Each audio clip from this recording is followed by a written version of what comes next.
I'm not even gonna really mess around. We gonna jump right into it. So we got Savon back. He was on episode 5. If y'all don't know, the link is in the bio to it. So stop right here and go listen to that. Listen to that first. So then this part 2 will make sense. So oh, and you the first part 2 I did for all my episodes too. Yeah. So you set records over here. Trying to put points on the board. No, for real, bro. You holding it down. But nah, yeah. So we back with another episode of the FFT podcast. You got your host, Cool Dex, Smoov Dex, Driver Dex, International Dex, Roller Dex, Humble Dex, Appreciative Dex. And like I always do, the Patreon links is in the bio. Go click those. Go support. It's $8 a month. That helps the podcast keep going. All that money goes right back into this, so we can keep this content rolling out for y'all. Support black businesses, We gotta support each other. Yeah, and I tell people, you getting unreleased episodes, you getting stuff you don't usually hear. It's men and women on there, because I know this main platform and hasn't been a lot of women, but now for some reason it's definitely been kicking up with the women. So I appreciate all the women that's coming through, and this platform is open to women that are looking and don't really know if they can, come on. Yes, it's open for everybody. So come on, share your stories. And also, this episode is a reminder to people where it's like, look, remember, we just got people coming on just telling the story, telling real life, talking about real life. Like, we always highlight people that got stuff going on and things that they're doing, but this right here is like real life, like stuff that we like to talk about and whatnot. So like I said, Patreon link in the bio. Go support that. Click that. All the links in the bio for the YouTube as well. You can find the podcast on Apple, Spotify, iHeart, Stitcher, SoundCloud, wherever you listen to podcasts, that you can find it on there. But yeah, man. So without further ado, so part 1 we jumped into the loyalty bag, the trust bag. we was deep in that bag. What we call that, a real life podcast? Yeah. That's how we stepped on that. We real life podcast. Ooh. We talk about real life shit, Yeah, real life shit. Yeah. So all right. So like I said, year 1 it was the loyalty, the trust, the respect, and everything and whatnot. So what's changed for you since last year? Especially with the quarantine being lifted, going through that, like what changed for you? I'm gonna be real, like it's crazy. You know how you hear people say shit like 365 days or a year could change a lot? Yeah. Like, yo, this shit really 360, bro. Like, you know what I'm saying? It was crazy because I was just talking off air. We were just talking about life, and it's like my perspective has changed almost, in a sense, because when you get a taste of the things that you lust, your perception, your perspective change on certain things. Like, you look at certain things different, you feel me? And for me, it was always, you gotta be a certain way and you gotta do a certain thing to get a certain goal. And, what this year showed me is, shit can slow up at any moment. Life can change at the drop of a dime. Yes. Like, are you prepared for that? You feel me? Like, that's what I ask me, like, you know what I mean? Not ask niggas, because I don't get into, we don't pocket watch, but it's like, just looking at life is niggas stunting and niggas doing all that, everything for the internet, but is y'all niggas ready for when disaster strikes? A lot of people don't plan ahead. A lot of people don't think like that.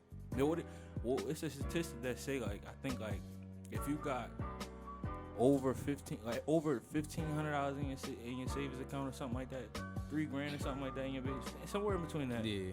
You doing better than like 88, 90. Yeah, like you consider amongst like the top like 10%. Yeah, that's crazy, bro. Cause to us it seems like like that's like nothing. That should always be regular, right? Yeah. Everybody ain't taught like that. Everybody ain't moving like that, bro. This shit is not regular. Like, I want everybody right now that really got something going on and really accomplished things and really got some money and pat yourself on the back, because that shit not regular. Yeah. Like you said, no is it all. He said thank you. No, because we be treating that, we be normalizing certain things. The shit that we normalize ain't normal. Yeah.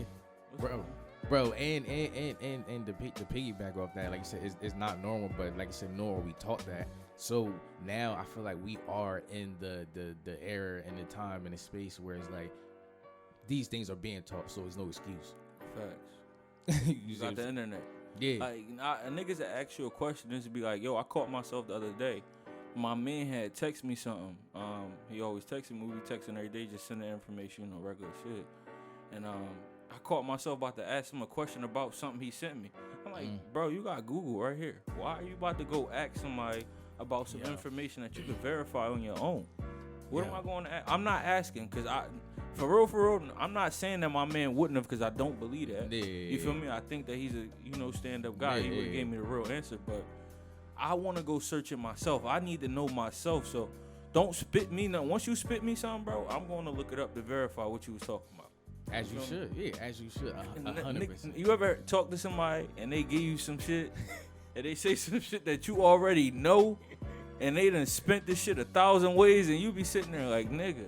You know what I'm saying? You so far off from the truth. And it be crazy, and that's why I always go verify. I don't never take what somebody give me and go run. Nah, I gotta verify that first, bro. Unless you in that solidified group, we don't question.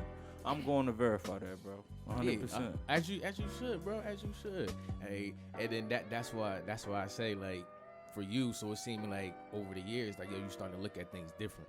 Oh, getting back to what you say, my nah, you good. Nah, just talking about that's how your episode went last time, bro. Yeah, right, you right. But just talking about quarantine, like, for real, life, like I said, it stopped at it was like a pivot. You had to figure out what you was gonna do. And I'm gonna keep it real, like, what we was in quarantine for like a year and a half, right? 18 months. Yeah. I'm gonna say the first 4 or 5 months, I was in limbo. Yeah. Cause it was just new to be stuck in the house, to not be able to do things, to not be able to go places. Yeah. That shit had me in limbo. But I remember my mom said some shit to me, and it was so real.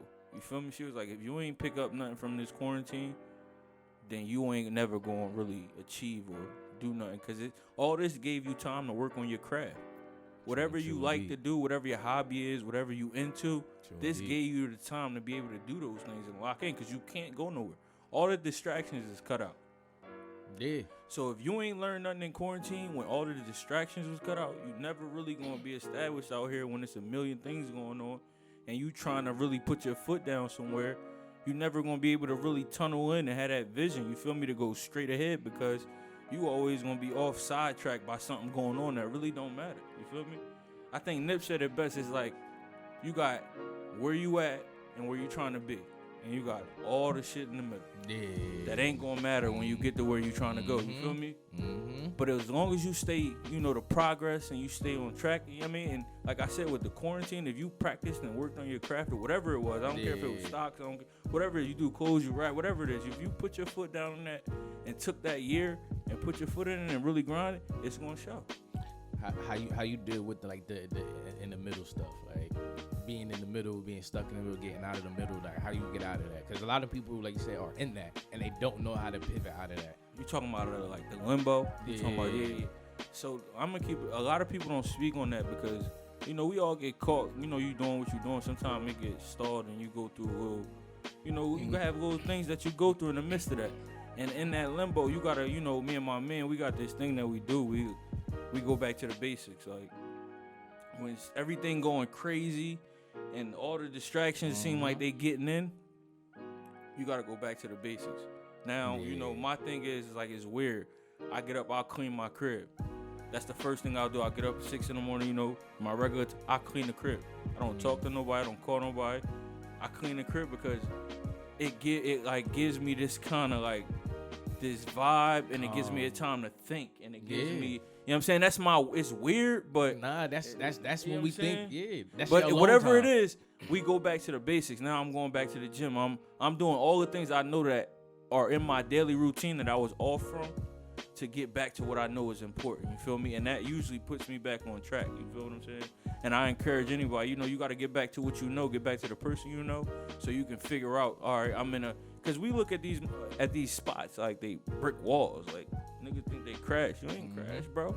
You feel me? It's a speed bump. You feel me? It's a little bump in the road. Get over that. You figure it out, get back to whatever you got to do, and you back on your feet running again. You feel me? Yeah. Nah. Like you said, that's real though. That's real. You we was talking about this off mic. So you were outside type of person since the world opening back up. Where you like, yeah, bro, I don't really care about none of that. Like, because that's what we about to start experiencing now, and I feel like that's going to put people back in that limbo, that middle spot, because they're gonna be too focused on the bullshit. I'm gonna keep it real with you, bro. Like, in retrospect, quarantine didn't really change shit for me. In the sense of like going outside, I was going outside. Like that ain't changed. Yeah. I never was a mall or a bunch of where everybody was that person anyway, so that never really changed it for me. But what I will say is, quarantine gave me a chance to slow down my life and kind of figure out the things that was important and put those things in perspective and really put together a plan on how to attack those things. Feel what I'm saying? Mm-hmm. I had certain obstacles and certain goals I wanted to get over in quarantine with the help of others, and you know, it made me put my life in perspective and what I thought was important. And you know, for me, it's like freedom. You feel me? It's like, and I'm talking about all the freedoms: economic freedom, emotional freedom, you know, just freedom in general to like be able to make the decision on a pivot. Like quarantine happened, right?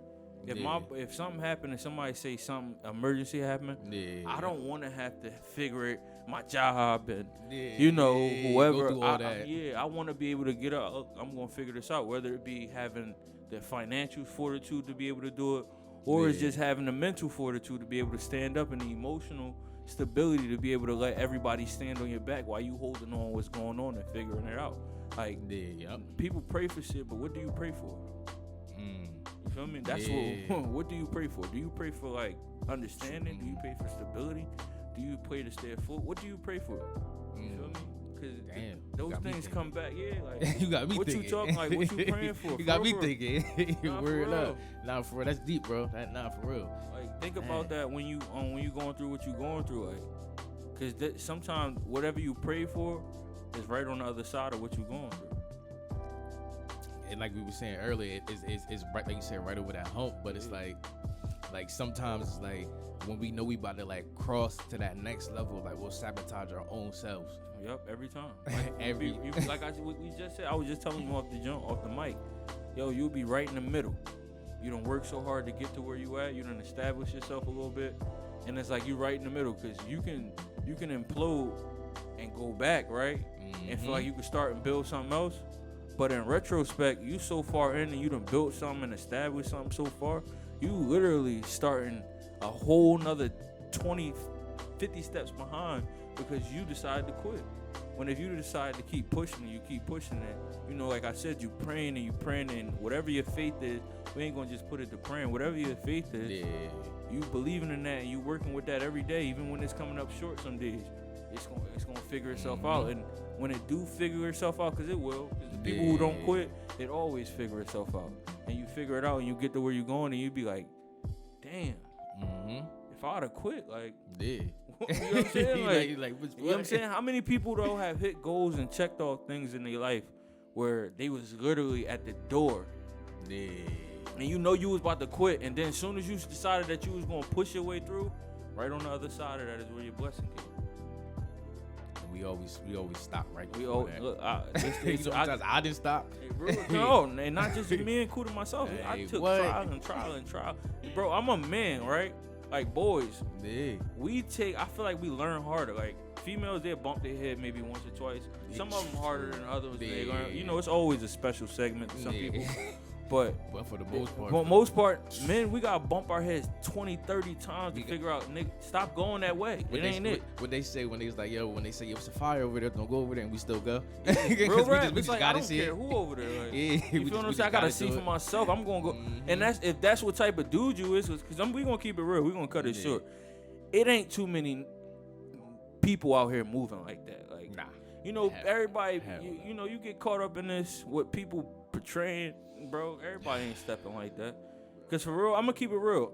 A real one, like everybody get this. I hate the word real now because it's so over, like it's oversaturated, it's overused, why it's stepped on, it's abused. How many of y'all really real? Let's talk about what's real. I'm about to say what's real. Like, you taking care of your responsibilities? Okay. As a man? Yeah. Are you making sure the people that you love and you care about straight, like I said, taking care of responsibilities? Are you holding it down, standing true to them virtues that you stood on? You know what I'm saying? Your man, girl trying to give you something, but that's your man. You love him. There you go. And you know, you other principles that you stand on. Let's talk about being a real man. Let's talk about, your mother asked you for something, and you were right within arm's reach of doing it. You know what I'm saying? But you got other things in perspective in life, and you turn the corner, and it's like your mom always been there to help you do something, right? And she asked you to do this one thing for her. Niggas would be like, nah, cause that's my, your mom gotta love you through whatever. So exactly, it's like you could walk on her, she gonna have to love you. She ain't got no choice. That ain't real though. You feel me? Niggas fall out about some paper. Like me and my homies, bro. Ain't nothing gonna make no money ain't coming in between us, bro. We rather take the loss than take the loss of homies. You feel me? And we don't count favors. It's like, it's certain things. You feel me? That just, and I ain't even, I don't want to. I'm talking about the real man shit. Do you like? When your girl do you run game on your girl or do you give her the game? And you feel me? And a lot of people, that's what's real. You feel me? Because if you know the game and you running it on her, you just as tired as the other niggas that ran it on her. Exactly. What make you real? How you say you love her? And she gonna catch on at some point. At some point. But even when she do catch on, you lose credibility. Your character lose credibility. Because it was like this was your plan the whole time. This was what you was doing. This was just, and it's like that's what I'm like. But niggas would be like they real. Niggas got a couple dollars and think they real. Money can't buy you no respect, my guy. Like I don't care what you doing. All them bust downs, all that ice, all that, man. That shit don't buy you.